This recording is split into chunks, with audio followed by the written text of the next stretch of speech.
Magandang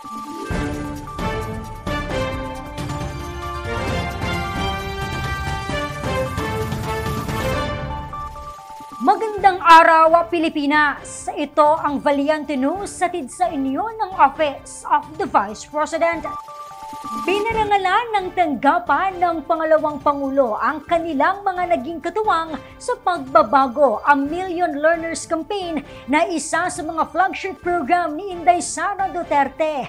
Narito si Abigail Macasampona para sa karagdagang detalye.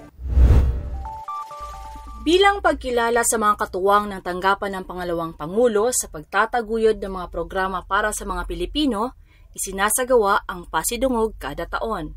Ito ay pagbibigay pugay sa mga naging instrumento upang maisakatuparan ang mga mabubuting mithiin ng tanggapan. Ngayong taon, kabilang sa mga pinarangalan ang mga katuwang ng tanggapan sa flagship program ni Vice Presidente Inday Sara Duterte, ang pagbabago a Million Learners and Trees Campaign. Kabilang dito ang DepEd Schools Division of Quirino Province, DepEd Schools Division of Sorsogon Province, at ang National Book Development Board. I would like to extend personally my gratitude to OVP and because one of my appointments as superintendents is being signed by Duterte. So personally, I am forever grateful for that.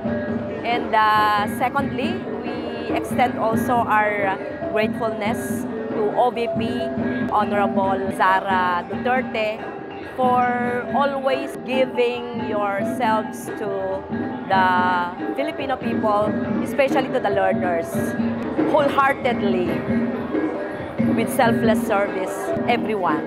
Maraming salamat sa opisina ng ating mahal na Vice Presidente. Ang prioridad na binibigay sa edukasyon ay nagpapakita lamang ng patuloy na pagmamalasakit sa mga batang Pilipino. Binigyang diin nila ang kahalagahan ng pakikipag-ugnayan ng tanggapan sa mga paaralan upang maihatid ang nararapat na suporta para sa mga Pilipinong mag-aaral. The partnership is very strong and it is easier for us to reach the people of OVP. Every time we need something for the learners and even for the teachers of the Quirino Province, anytime, anywhere, they will respond immediately. They also give their full support in all our programs, projects, and activities of DepEd Quirino Province.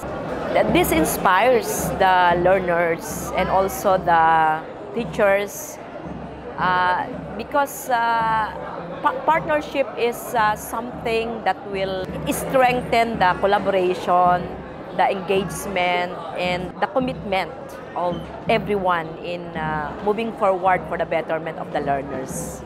The Office of the Vice President has been extending support to our learners. This partnership has improved access to our learners, especially those who come from the deprived communities.